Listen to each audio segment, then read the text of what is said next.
ছোট বোনের সব প্ল্যান করতাম। তো আমাদের হচ্ছে ডিম হয়তো যাওয়ার প্ল্যান ছিল, ওখান থেকে ক্যান্সেল করে হচ্ছে আমরা সবাই মিলে আসছি, কুমিল্লা দিয়ে প্ল্যান ছিল, তো এখানে এসেছি আমরা। আমার চাচুর কাছ থেকে জেনেছি জায়গাটা আনন্দ, সুন্দর একটা জিনিস। এখানে আমরা এসে খুব আনন্দ ফুর্তি করতেছি, অনেক ভালো লাগছে আমাদের কাছে।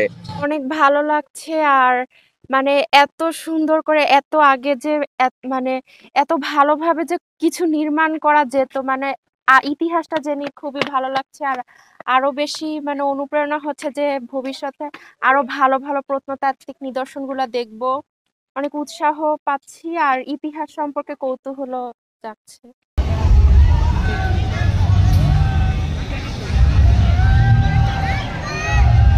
দিন আসলে ঘুরতে বের হয়েছি, এটা একটা ভালো লাগছে। কারণ হচ্ছে বছরের অন্যান্য দিনগুলোর তুলনায় মানে সবসময় তো এরকম মানে ছুটিটা পাওয়া যায় না, ঘুরতে বের হওয়া যায় না। দেখা গেছে যে হচ্ছে এখন একটু ফ্রি সময় পাওয়া গেছে। আর কুমিল্লাতে হচ্ছে দর্শনীয় স্থানগুলোতে হচ্ছে ঘুরে খুব ভালো লাগতেছে। প্রথমত এখানে হচ্ছে সিকিউরিটির দিকটা খুব ভালো লাগছে। আর হচ্ছে পরিবেশটা খুব ভালো লাগছে, সবুজে ঘেরা একটা পরিবেশ। একটু আর কি হচ্ছে ফ্রি চাচ্ছে, এই কারণে মূলত হচ্ছে কুমিল্লাতে এখানে আসা। তারা মন খুলে প্রাণ খুলে আনন্দ করতেছে। আপনারা ঘুরলেই দেখবেন, বুঝলেই দেখবেন, সাথে দ্বিগুণ হয়ে যাচ্ছে। আমি রাইড একটা মাত্র বাদ আছে, আর সবগুলো আলহামদুলিল্লাহ ঘুরে শেষ। অন্য সবগুলোর তুলনায় মোটামুটি বেশি মনে হচ্ছে। এখন কি করার, কিছু তো করার নাই, যেহেতু আসছি খরচ দিতে হবে, আনন্দ করতেই হবে। আনন্দের কাছে তো খরচ সামান্য। পরিবেশ সুন্দর লাগছে, আসলে ঐতিহাসিক জায়গা এখানে, এর জন্য ওদের নিয়ে আসছে ছুটিতে, ঈদের ছুটিতে। নিরাপত্তার বিষয়টা যদি বলি, এখানে সবকিছুই ভালো, পরিবেশ যেহেতু সুন্দর, এখানে কোনো ধরনের মানে বিভিন্ন জায়গায় বিভিন্ন খারাপই থাকে, এখানে কোনো ধরনের পরিবেশ অনেক সুন্দর। ঈদকে কেন্দ্র করে যেহেতু ঢাকা থেকে কুমিল্লার দূরত্ব কম, অনেকেই কুমিল্লাতে বেড়াতে আসেন।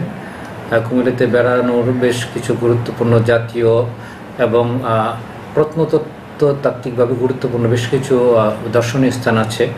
এর ভিতরে শালবন বিহার আছে, ময়নামতি জাদুঘর আছে, বৌদ্ধ বিহার আছে। কুমিল্লা মহানগরের ভিতরেও খুব গুরুত্বপূর্ণ বেশ কিছু জায়গা আছে, ধর্মসাগর আছে, এখানে শিশু পার্ক, গোমতী নদীর পাড় ইদানিং খুব পর্যটকদের কাছে বা স্থানীয় যারা দর্শনার্থী আছে তাদের কাছে খুব গুরুত্বপূর্ণ একটা জায়গা হয়ে গিয়েছে বেড়ানোর জন্য। এই সমস্ত বিষয়গুলোকে মাথায় রেখে যারা দর্শনার্থী, ভিজিটর এবং বাহির থেকে যারা আসবেন তারা যাতে নিরাপদে স্বাচ্ছন্দ্যে এখানে তাদের ভ্রমণ কার্যক্রম শেষ করতে পারে, সেই বিষয়টাকে মাথায় রেখে জেলা পুলিশের পক্ষ থেকে বিশেষ নিরাপত্তা ব্যবস্থা গ্রহণ করা হয়েছে। আমরা এই সমস্ত দর্শনীয় স্থানগুলোতে আমরা যেমন স্ট্যাটিক ডিউটি দিয়েছি, অর্থাৎ ফিক্সড ডিউটি দিয়েছি, পাশাপাশি আমরা স্পেশাল মোবাইল পেট্রোল এবং মোটরসাইকেল পেট্রোলের ব্যবস্থা করেছি। আপনারা জানেন যে এখানে ট্যুরিস্ট পুলিশেরও একটা ছোট্ট ইউনিট কর্মরত আছে। ট্যুরিস্ট পুলিশকেও সাথে আমাদের সমন্বয় হয়েছে, তাদেরকেও আমরা সহযোগিতা করছি যাতে করে তারা তাদের ডিউটিটা খুব ভালোভাবে করতে পারে।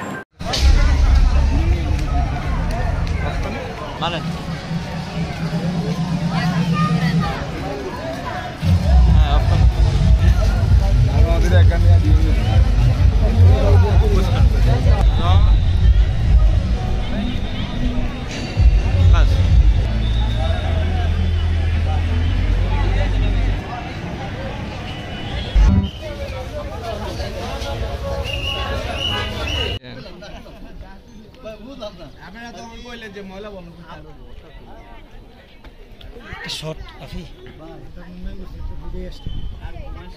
সবাই থাকি এটা দিলা বুঝলাম না এখন ঠিক আছে।